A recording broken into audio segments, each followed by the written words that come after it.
Hello everyone, welcome to physics Siddhant. तो जैसा कि लास्ट वीडियो में हमने प्रॉमिस किया था कि एक टेलीग्राम ग्रुप हमारा लॉन्च होगा और उसमें हम लोग 1-to-1 इंटरेक्शन होगा हमारा, जिसमें हम लोग प्रॉब्लम सॉल्विंग करेंगे, कंसेप्ट्स डिस्कस करेंगे। तो हमारा जो टेलीग्राम ग्रुप है फिजिक्स सिद्धांत नाम से, वो अभी लॉन्च हो चुका है। काफ़ी बच्चे उसमें पार्टिसिपेट करना स्टार्ट कर चुके हैं। बहुत सारे उसमें क्वेश्चंस आ रहे हैं। तो कुछ क्वेश्चंस जो कि काफ़ी कंसेप्चुअल होंगे या फिर कुछ न्यूमेरिकल्स जो कि काफ़ी कंसेप्चुअल होंगे, वो हम लोग एक सेपरेट प्लेलिस्ट जो कि इस चैनल में मैं बनाऊंगा, उस सेपरेट प्लेलिस्ट के अंतर्गत हम लोग उसमें जो कंसेप्ट्स होंगे, जो डाउट्स होंगे वो सारी चीज़ें हम लोग इसमें डिस्कस करेंगे।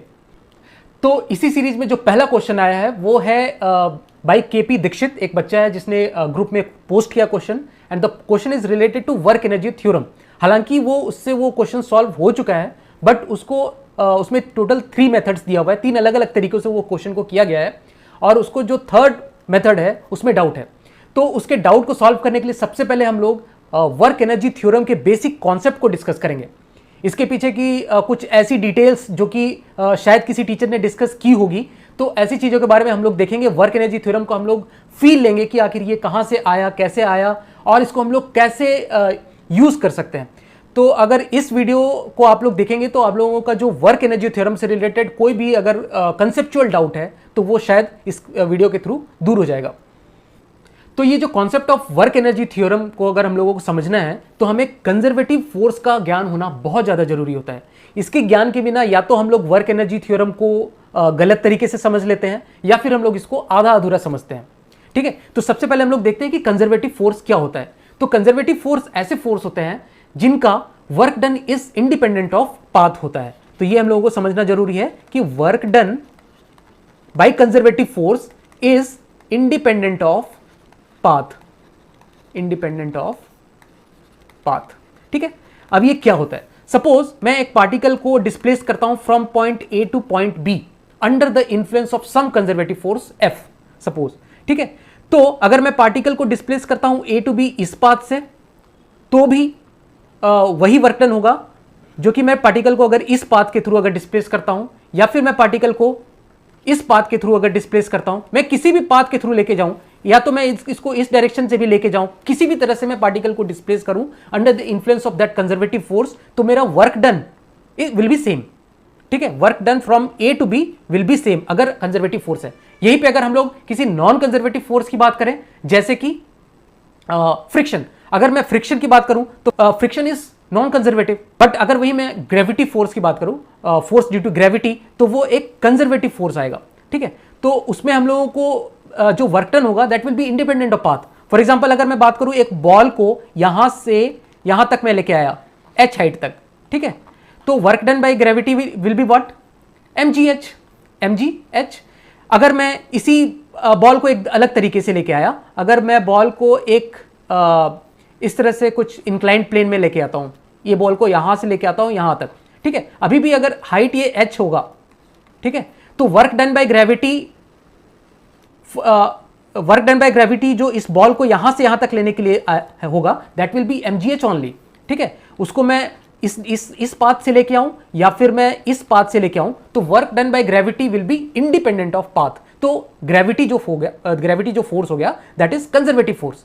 तो इस तरह से हम लोग कंजर्वेटिव फोर्स को डिफाइन करते हैं कि work done is independent of path.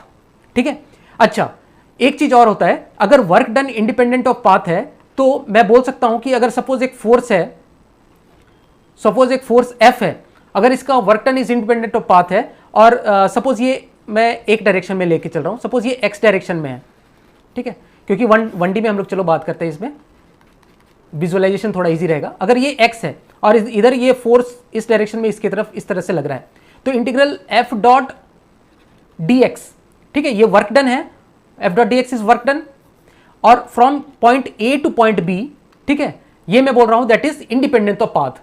ठीक है, तो अगर ये इंडिपेंडेंट ऑफ पाथ है, तो अगर मैं यहां से इसी पोजीशन से एक पार्टिकल को लेता हूं अंडर इन्फ्लुएंस ऑफ फोर्स और दिस कंजर्वेटिव फोर्स, और मैं इसको एक राउंड एक सर्कल ऐसा घुमा के लेके आता हूं इसी पॉइंट पे ए पे, यहां से लेके गया और यहां वापस लेके आ गया, ठीक है, इसी पाथ में इस तरह से ऐसा घुमा दिया मैंने, तो मैं क्या बोलूंगा कि इसका वर्क डन क्या हो गया? 0 हो गया, क्योंकि ए से उसने स्टार्ट किया और ए पे ही आके रुक गया।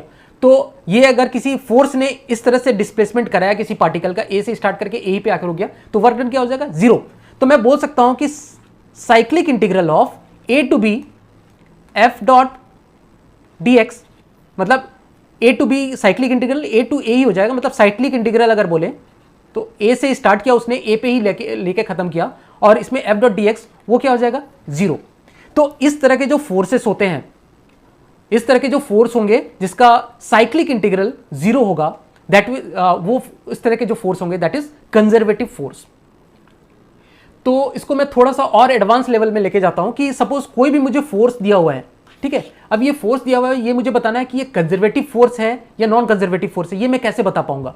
तो फोर्स है तो कुछ ये वेक्टर फॉर्म में है, एफ एक्स आई कैप प्लस एफ वाई जे कैप है प्लस इसका जेड कॉम्पोनेंट के कैप, ठीक है। इस तरह का कुछ अगर मुझे फोर्स दिया है, मुझे बताना है कि ये कंजर्वेटिव फोर्स है या नहीं है। तो जैसा कि हमने डिस्कस किया कि cyclic integral of F dot, अब मैं डी आर वेक्टर बोल रहा हूँ, डी आर, क्योंकि अभी हम लोग जनरल 3 डायमेंशन की बात करें तो इसमें तीनों कंपोनेंट हो गए, एक्स वाई जेड तीनों कंपोनेंट है। एफ डॉट डी एक्स करें तो सिर्फ एक डायमेंशन में हम लोग बात करें, तो cyclic integral of F dot D are will be 0, क्योंकि हमने 1 डायमेंशन में देखा कि cyclic integral of F dot D x is 0। तो उसी तरह से हम लोग 3 डायमेंशन में बोल सकते हैं cyclic integral F dot D R is equal to 0, ठीक है। तो इसके लिए एक ऑपरेटर आता है, डेल ऑपरेटर, तो डेल क्रॉस एफ, ठीक है, दैट इज इक्वल टू 0। इसमें घबराने वाली बात नहीं है, ये अभी हमारे सिलेबस में नहीं है, इसको हम लोगों को अभी पढ़ना नहीं है। जस्ट मैं बता रहा हूं कि कोई सा भी फोर्स अगर आ गया आपके पास, तो आपको कैसे पता चलेगा देख के इस फोर्स को कि ये फोर्स कंजर्वेटिव फोर्स है या नहीं, ठीक है। तो इसमें इसका काम बस यही है, इसको डिटेल में हम लोग नहीं चर्चा कर रहे हैं, बस यही बता रहा हूं मैं कि इस ऑपरेटर को हम लोग कैसे देख सकते हैं। हम लोगों को एक मैट्रिक्स फॉर्म लिखना है इसमें, I cap J cap K cap, और ये जो डेल ऑपरेटर है इसका काम है del by del x, del by del y और डेल बाई डेल जेड, ठीक है। और यहां पे हम लोग जिस भी फोर्स का एनालिसिस करना है कंजर्वेटिव है या नहीं, उसका एफ एक्स एफ वाई और एफ जेड कॉम्पोनेंट इस तरह से लिख देंगे, ठीक है। तो इसी तरह से जैसे इसका मैट्रिक्स मल्टीप्लिकेशन सिंपल करना है, आई कैप में del by del Y of F Z component लेंगे minus del by del Z of F Y component, और इस तरह से हम लोग इसका मैट्रिक्स से हम लोग इवेलुएट कर सकते हैं। अगर ये चीज अगर 0 आ गया, दैट मीन्स जो मेरा जो फोर्स है, the force vector is conservative, ठीक है। ये थोड़ा एडवांस लेवल का है, ऐसा आना नहीं चाहिए। अभी तो जनरली हम लोगों को जो फोर्सेस दिए जाएंगे वो कौन कौन से नोन फोर्सेस होते हैं, जैसे कि हम लोग ग्रेविटी दिया, तो ग्रेविटी तो हमको पता है कि जो force due to gravity is conservative, ठीक है। उसी तरह से स्प्रिंग फोर्स दिया हमें, स्प्रिंग, तो स्प्रिंग जो फोर्स है वो हमें पता है कि ये कंजर्वेटिव फोर्स है। उसी तरह से अगर हम लोगों को बोल दिया कि टेंशन, तो टेंशन इज नॉन कंजर्वेटिव। उसी तरह से बोल दिया गया फ्रिक्शन, तो फ्रिक्शन इज नॉन कंजर्वेटिव। तो अभी हमको जो भी प्रॉब्लम्स आएंगे वो नॉन फोर्सेस के टर्म्स में आएंगे, तो हम लोगों को उतना प्रॉब्लम नहीं है कि हम लोगों का कंजर्वेटिव फोर्स है या नहीं, ये देखना हमारे लिए उतना ज़्यादा जरूरी नहीं है। फिर भी जो लोग थोड़ा एडवांस लेवल की किसी कॉम्पिटिशन एग्जाम की तैयारी कर रहे हैं, तो उनके लिए ये थोड़ा जान लेना जरूरी होता है। तो इस तरह से हम लोग देख सकते हैं कि कोई सा भी फोर्स इज कंजर्वेटिव और नॉन कंजर्वेटिव। अब अगर हम लोग relationship between conservative force and potential energy की बात करें, तो सबसे पहले तो ये जानना जरूरी है कि potential energy is only defined for conservative force. Potential energy सिर्फ कंजर्वेटिव फोर्स के लिए डिफाइन किया जाता है, ठीक है। ऐसा क्यों? इसका एक मैथमेटिकल डेरिवेशन है जिसपे हम लोग अभी नहीं जाने वाले हैं। लेकिन अगर किसी का पोटेंशियल एनर्जी हम लोग अगर बात करें, किसी फोर्स की वजह से कुछ पोटेंशियल एनर्जी है, किसी फोर्स की फील्ड की वजह से कुछ पोटेंशियल एनर्जी है, तब हम लोग ये चीज समझ में आ जाना चाहिए कि ये जो चीज है ये कंजर्वेटिव फोर्स है। कंजर्वेटिव फोर्स के लिए ही हम लोग पोटेंशियल एनर्जी डिफाइन करते हैं। और वो किस तरह से डिफाइन होता है? Work done by conservative force is equal to minus times of change in potential energy. और ये पोटेंशियल एनर्जी किसकी वजह से? उस फोर्स की फील्ड की वजह से, ठीक है। जो भी कंजर्वेटिव फोर्स है उसकी फील्ड की वजह से जो भी पोटेंशियल एनर्जी का चेंज आता है, that will be equal to work done by conservative force, ठीक है। अगर फॉर एग्जांपल एक कंजर्वेटिव फोर्स के इन्फ्लुएंस में अगर हम लोग एक पार्टिकल को फ्रॉम ए टू बी लेके गए, ठीक है, इस तरह से ए टू किसी भी पाथ से लेके गए कंजर्वेटिव फोर्स है, तो अगर इस तरह से ले गए, तो work done by conservative force हम लोग बोल सकते हैं that is equal to potential energy minus times of potential energy at B minus times of potential energy at A. तो इस तरह से हम लोग work done by conservative force define करते हैं, ठीक है। ऐसा क्यों करते हैं उसके मैथमेटिकल डेरिवेशंस में अभी हम लोग नहीं जा रहे हैं, but work done by conservative force is negative of change in potential energy. तो ये चीज हमें पता होनी चाहिए। अब हम लोग concept of work energy theorem discuss करते हैं। तो वर्क एनर्जी थ्योरम मैं बोलता हूं कि ये this is nothing but Newton second law of motion. Newton second law of motion क्या है? F net is equal to M A. ठीक है, F net is equal to M A. अब ये एफ नेट कौन कौन सा हो सकता है? सपोज एक पार्टिकल है, इसमें बहुत सारे फोर्सेस लग रहे हैं। ठीक है, बहुत सारे फोर्सेस लग रहे हैं। तो इसमें कुछ सपोज इसमें कुछ कंजर्वेटिव फोर्स लग रहे होंगे। ठीक है, इसमें कुछ नॉन कंजर्वेटिव फोर्स भी लग रहे होंगे, प्लस इसमें कुछ सपोज एक्सटर्नल फोर्स हम लोग अलग से डिफाइन करते हैं, एक्सटर्नल फोर्सेस लग रहे होंगे।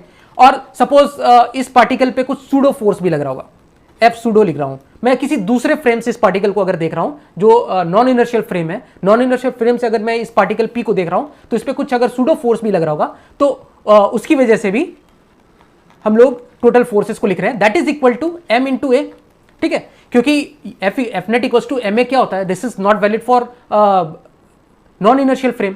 तो नॉन इनर्शियल फ्रेम के लिए हम लोगों को एक सूडो फोर्स ऐड करना पड़ता है। मैं जस्ट इसके Newton second law of motion को इस तरह से लिख रहा हूं। ठीक है, अब ये जो सूडो फोर्स है इसके रोल में आ जाएगा, क्योंकि हम लोग एक चीजों को अगर नॉन इनर्शियल फ्रेम से अगर विजुअलाइज कर रहे हैं तो एक सूडो फोर्स का भी कंपोनेंट हम लोगों को, या फिर सूडो फोर्स भी हम लोगों को कंसिडर करना पड़ेगा। तो ये चीज है मेरे पास टोटल एफ नेट में, ये सारी चीजें हैं, conservative force, non conservative force, external force, pseudo force, everything, all forces, that is equal to M A. ठीक है, अच्छा हमने ये चीज पढ़ रखा है, दिस एक्सेलरेशन इज व्हाट, हमें पता है this is v dv by dx। अगर मैं वन डायमेंशन में बात कर रहा हूं तो यहां पे x लिख रहा हूं, 3D में ये चीज dv बाई dr हो जाएगा। चलो वन डायमेंशन में हम लोग बात करते हैं, चीजों को इजी रखते हैं। तो एक्सेलरेशन को हम लोग v dv बाई dx हम लोग लिख सकते हैं। ये चीज मैंने काइनेमेटिक्स में भी एक्सप्लेन कर रखा है, इसलिए ये तो बहुत सिंपल सी चीज है, इसलिए इसमें हम लोग डिस्कशन नहीं कर रहे इसके ऊपर। Acceleration is v dv by dx। ठीक है, तो F net is equal to M into, मैं इसको लिख रहा हूं v dv बाई dx। ठीक है, तो अगर मैं dx को उस तरफ ले जाता हूं तो F net dot dx that is equal to M V dv। अब मैं अगर दोनों तरफ इंटीग्रेट करता हूं तो लेफ्ट साइड में हम लोग देख सकते हैं integral F net dot dx is what, this is what, this is work done by all the forces, work done by conservative forces plus work done by non conservative forces plus work done by external forces plus work done by pseudo forces. ठीक है, ये सारा का work done क्या हो जाएगा? ये suppose ये मैंने v फाइनल से, v इनिशियल से v फाइनल तक वेलोसिटी ली है, तो that is equal to half m v final square minus half m v initial square. तो work done by all the forces is equal to change in kinetic energy. तो यहां से हमें Newton second law of motion से ये चीज derive होता है। तो हमें ये चीज देखने वाली बात है कि जो वर्क डन है that is dependent on frame. हम लोग किस फ्रेम में बैठे हुए हैं, नॉन इनर्शियल फ्रेम में बैठे हैं, इनर्शियल फ्रेम में बैठे हैं, किस फ्रेम पे बैठे हैं उस पे वर्क डन डिपेंड करता है, क्योंकि यहाँ पे सूडो फोर्स का भी हम लोग वर्क डन ले रहे हैं। हालांकि ये चीज शायद ही कभी देखने को मिले, बट अगर सूडो फोर्स भी अगर आ रहा हो या फिर किसी दूसरे नॉन इनर्शियल फ्रेम से हम लोग वर्क डन निकाल रहे हो, तो work done will be dependent on frame, work done is dependent on frame, इसलिए ये सूडो फोर्स का भी कंपोनेंट, इसलिए मैंने ये इंटेंशनली ये चीज इसमें ऐड किया है। ठीक है, ये सारे फोर्सेस का work done that is equal to change in kinetic energy. तो हमने देखा work done by all the forces, work done by conservative forces, work done by non conservative forces plus work done by pseudo force plus work done by external force that is equal to change in kinetic energy. ठीक है, तो ये हमारे पास एक work energy theorem आ गया। ठीक है, अभी इसको हम लोग कुछ लिमिटेड केस लेते हैं। सपोज मेरे पास conservative work non conservative force absent है। ठीक है, कुछ मेरे पास सूडो फोर्स भी नहीं है और एक्सटर्नल फोर्स भी कुछ इस तरह से नहीं निकल रहा है। ठीक है, अभी मेरे पास सिर्फ कंजर्वेटिव फोर्स है, तो हम लोग लिख सकते हैं कि work done by conservative force that is equal to change in kinetic energy. मैं स्पेशल केस ले रहा हूं, ये स्पेशल केस है जब भी ऊपर वाले सारे चीज जीरो है, स्पेशल केस, सिर्फ मेरे पास कंजर्वेटिव फोर्स है, ऐसा पार्टिकल है जिसमें सिर्फ मेरे पास कंजर्वेटिव फोर्सेस लग रहे हैं, तो work done by conservative force is change in kinetic energy. अच्छा, हमने देखा था कि work done by conservative force को मैं क्या लिख सकता हूं? Minus times of change in potential energy, minus times of change in potential energy में लिख सकता हूं। ठीक है, अच्छा, अगर मेरे पास मल्टीपल मल्टीपल कंजर्वेटिव फोर्स हो, सपोज मेरे पास एक स्प्रिंग फोर्स हो, एक स्प्रिंग का फोर्स हो और एक सपोज ग्रेविटेशनल फोर्स हो, ये दो कंजर्वेटिव फोर्सेस मेरे पास हो, उस केस में मैं क्या लिख सकता हूं, work done by conservative force में क्या लिख सकता हूं, minus times of change in potential energy due to spring minus change in potential energy due to gravity that is equal to change in kinetic energy. ठीक है, तो ये मेरे पास इस तरह से अपडेट हो जाएगा, जो भी मेरा वर्क एनर्जी थ्योरम है वो मैं इस फॉर्मेट में भी लिख सकता हूं। अब मैं जो भी बच्चे का डाउट है टेलीग्राम ग्रुप में जिसने पोस्ट किया है केपी दीक्षित का, उसका डाउट जो उसने क्वेश्चन पोस्ट किया है वो ये क्वेश्चन है। अब मैं इसके ऊपर डिस्कशन करता हूं कि a ball of mass is suspended on a weightless elastic thread. ठीक है, एक इलास्टिक थ्रेड पे एक मास इस तरह से सस्पेंडेड है। ठीक है, और इस इलास्टिक थ्रेड का जो स्टिफनेस फैक्टर है दैट इज जाई, इस तरह से जाई इज स्टिफनेस फैक्टर, और एक मास इस तरह से हैंग कर रहा है। ठीक है, ये मासलेस थ्रेड है। Then the ball is lifted so that there is not thread is not stretched. ठीक है, इसको ऐसा लिफ्ट किया गया ताकि इसमें कोई भी स्ट्रेचिंग नहीं है, मतलब ये अपने नॉर्मल पोजीशन पे आ गया इस तरह से। ठीक है, इसमें कोई भी स्ट्रेचिंग नहीं है, कोई भी टेंशन इसमें नहीं है, ये इस पोजीशन में ऐसा इसको हैंग किया गया। ठीक है, and let fall with zero initial velocity, इसको जीरो इनिशियल वेलोसिटी से इस तरह से छोड़ दिया गया। तो यहां पर हम लोग बोल सकते हैं कि इस पोजीशन पे इसकी kinetic energy was zero. Find the maximum stretch XM of the thread in the process of the balls motion, मतलब इस बॉल के मोशन में ये कितने मैक्सिमम पोजीशन नीचे तक जाएगा। ठीक है, तो सपोज ये x इक्वल्स टू 0 वाला पोजीशन है और ये x इक्वल्स टू एक्सएम वाला पोजीशन है, ये इस पोजीशन तक जाता है। ठीक है, बॉल फाइनल इस पोजीशन पे जाता है, तो ये रुकेगा कब, जब इसकी वेलोसिटी 0 हो जाएगी। ये फाइनली जहां पे रुकेगा, कहां पे, जहां पे इसकी वेलोसिटी इज 0, तो जहां पे फाइनल रुकेगा वहां पे भी काइनेटिक एनर्जी 0, मतलब इस पे जो नेट वर्क डन है दैट इज इक्वल टू 0। अब इस क्वेश्चन को सॉल्व करने के लिए 3 मेथड्स हो सकते हैं। ठीक है, जो पहला मेथड है मेथड वन मैं पहले डिस्कस कर रहा हूं। अच्छा, सबसे पहले इसमें हम लोग फोर्स की अगर बात कर लें तो force by this elastic thread. ठीक है, अगर कोई फोर्स लगेगा वो इलास्टिक थ्रेड से जो फोर्स होगा, मैं एफ इलास्टिक से उसको डिफाइन कर रहा हूं, वो कितना हो जाएगा, वो माइनस जाई इंटू एक्स, किसी भी डिस्टेंस एक्स, सपोज ये एक्स इक्वल टू 0 है, किसी एक्स पे अगर रहता है ये बॉल, तो इसके ऊपर जो फोर्स लग रहा होगा वो माइनस जाई एक्स, माइनस के एक्स टाइप का ये फोर्स है। ठीक है, स्प्रिंग टाइप का ये फोर्स है बेसिकली। अगर स्प्रिंग टाइप का फोर्स है तो यहां से हम लोग देख सकते हैं कि ये कंजर्वेटिव फोर्स है, और इसको हम लोग, मैंने बताया भी कि कंजर्वेटिव फोर्स को हम लोग कैसे डिफाइन कर सकते हैं। तो ये जो कंजर्वेटिव फोर्स है इसके ऊपर लग रहा है, और ग्रेविटी इसके ऊपर एक लग रहा है, वो भी कंजर्वेटिव फोर्स है।